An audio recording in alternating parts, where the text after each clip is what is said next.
देख रहे थे अनूप इस वक्त ग्राउंड जीरो पर। अनूप, मैं समझ रहा हूं कि लोग वहां क्यों नहीं बात करना चाहते, किस बात का डर है, और बिहार में जिस तरह की सरकार चल रही है। लेकिन बड़ी बात यह है कि इतना बड़ा सिविल कंस्ट्रक्शन गिर जाता है, लेकिन अभी तक ना कोई सरकारी नुमाइंदा पहुंचता है, न सिविल विभाग के लोग पहुंचते हैं, ना कोई अधिकारी पहुंचता है। ये तो लापरवाही की इंतहा है। बिल्कुल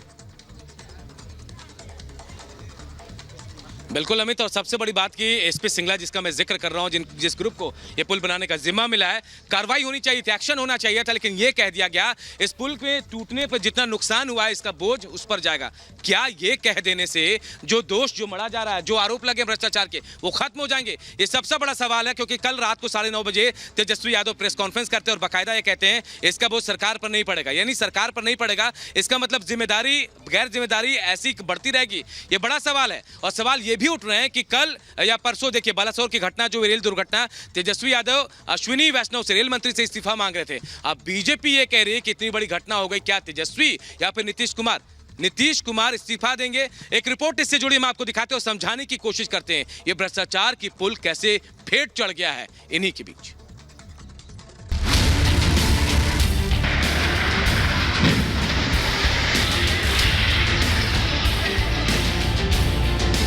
यानी पहले से ही हम लोगों को शंका थी कि इसमें डिज़ाइन में फॉल्ट है, उसलिए काफ़ी स्ट्रक्चरल चीज़ें जो हैं तोड़े गए, और हम लोगों का निर्णय था कि पूरी तरीके से तोड़ करके। बिहार के डिप्टी सीएम तेजस्वी सोच ही रहे थे, डिजाइन में खोट पर मन ही मन कोस ही रहे थे कि पुल ने उनकी सुन ली, चीख कर बोला धड़ाम। डिजाइन में खोट पर शर्मिंदा पुल ने जल समाधि ले ली, वो भी इतने जोर शोर से कि बिहार की सियासत में तेज तेज लहरें उठी। बिहार सरकार को धृतराष्ट्र की तरह आंखें न मूंद रखे। इस पुल को बनाने के बदले एसपी सिंगला कंपनी 1700 करोड़ से ज्यादा ले रही थी, लेकिन इतने पैसे लेकर भी वो शायद न सरकार की बात सुन रही थी, न मान रही थी। ऐसे में पुल को ही तरस आ गया, बोला तेजस्वी जी खैर मनाइए। कलपुर में जो हुआ है अभी कुछ समय पहले एक बार और हुआ था, तो उसी समय हमने कहा ऐसा क्यों हुआ है, और जबकि हम इसको बनाने के लिए हमने बहुत पहले तय किया था। हमने 12 में ही देखा, अब 14 से काम शुरू हुआ। अब जिसको भी दिया गया है एजेंसी, अब इतना देर क्यों हो रहा है? होता है एजेंट कोई बना रहा है, इतना देर क्यों कर रहा है? उसको बड़ा तकलीफ हुआ, इसलिए हमने कह दिया कि उसको तत्काल देखिए, और ठीक नहीं बना रहा तभी रेट गिर जा रहा है भाई। यानी हम लोगों को शंका थी, उसलिए कई जो इसमें सेगमेंट्स थे हम लोगों ने ध्वस्त कर दिया। यानी पहले से ही हम लोगों को शंका थी कि इसमें डिज़ाइन में फॉल्ट है, उसलिए काफ़ी स्ट्रक्चरल चीज़ें जो हैं तोड़े गए, और हम लोगों का निर्णय था कि पूरी तरीके से तोड़ करके, पूरी तरीके से तोड़वा करके पुनः सिरे से हम लोग जो है कार्य को प्रारंभ करेंगे। पुल हादसे पर तेजस्वी अब खैर मना रहे हैं, डिजाइन में खोट की गवाही अधिकारियों से भी दिलवा रहे हैं। एक पियर पर इस तरह का कंप्लेन है और दिख रहा है, तो जो स्पैन्स बन चुके हैं, 4 स्पैन रेडी थे, जिसमें आज वो 3 स्पैन गिरे हैं। हम लोगों ने IIT रुड़की को, जो सिविल स्ट्रक्चर के लिए बेस्ट है देश का, उनको हम लोगों ने रिक्वेस्ट किया था कि आप पियर नंबर 5 तो गिरा, साथ साथ बाकी का भी आप जांच कर।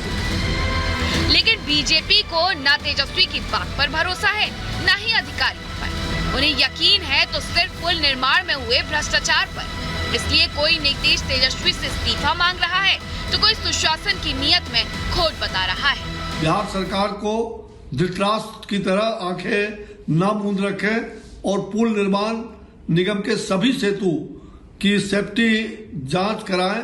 सेफ्टी ऑडिट की जांच अवश्य होनी चाहिए, जिससे जान माल की रक्षा हो सके। इस्तीफा देना चाहिए मुख्यमंत्री नीतीश कुमार और तेजस्वी यादव को, और कांग्रेस के लोग जो बैठ के मलाई खा रहे हैं।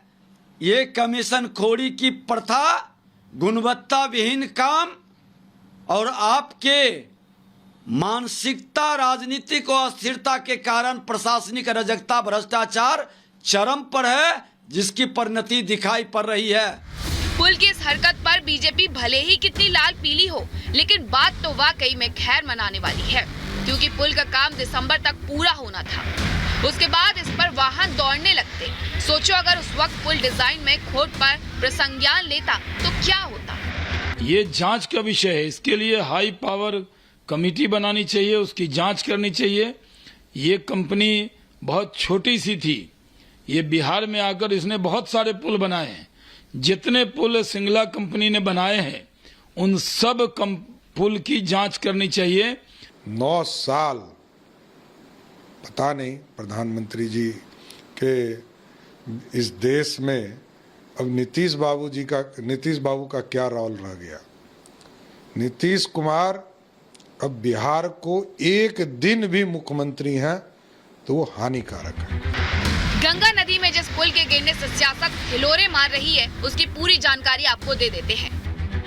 खगड़िया भागलपुर के बीच 4 लेन पुल बनाया जा रहा था। सीएम नीतीश कुमार ने 2014 में इसका शिलान्यास किया। 3.16 किलोमीटर लंबे पुल की लागत करीब 1700 करोड़ है। पुल का निर्माण 2019 में पूरा होना था, लेकिन सरकार ने समय सीमा कई बार बढ़ा दी। पिछले साल अप्रैल में इस पुल के 30 से ज्यादा सेगमेंट अचानक गंगा में समा गए। तब भी भ्रष्टाचार को लेकर के सवाल खड़े हुए, सियासत भी खूब हुई। उस वक्त तेज आंधी को हादसे की वजह माना क्या और पुल पर भ्रष्टाचार की सीमेंट फिर से चढ़ने लगी। सवाल ये है कि पहले हादसे के बाद सरकार ने संज्ञान क्यों नहीं लिया? आखिर क्यों जिम्मेदारी तय किए बिना काम फिर से शुरू कर दिया गया? जांच पूरी हुए बिना क्यों पुल का काम आगे बढ़ाया गया? डिजाइन में अगर खोट था तो सरकार ने खुद पहले ही पुल क्यों नहीं गिराया? इस पुल पर रोजाना सैकड़ों मजदूर काम करते हैं। गनीमत रही कि हादसे के वक्त काम बंद पड़ा था, कोई मौजूद नहीं था, वरना हादसा कितना बड़ा होता इसका अंदाजा भी लगाना मुश्किल है। Bureau report, public Bharat.